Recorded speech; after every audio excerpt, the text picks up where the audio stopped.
BMW 520d, Touring, G31, 5 Series xDrive 2019.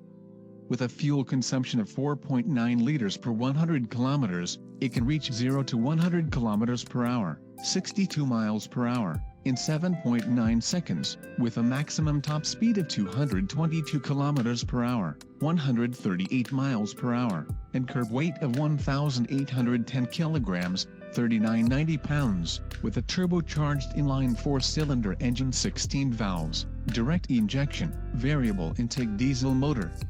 Produces a maximum power of 187 horsepower at 4,000 RPMs.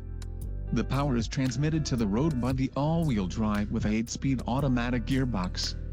With the braking system includes vented discs at the front and rear.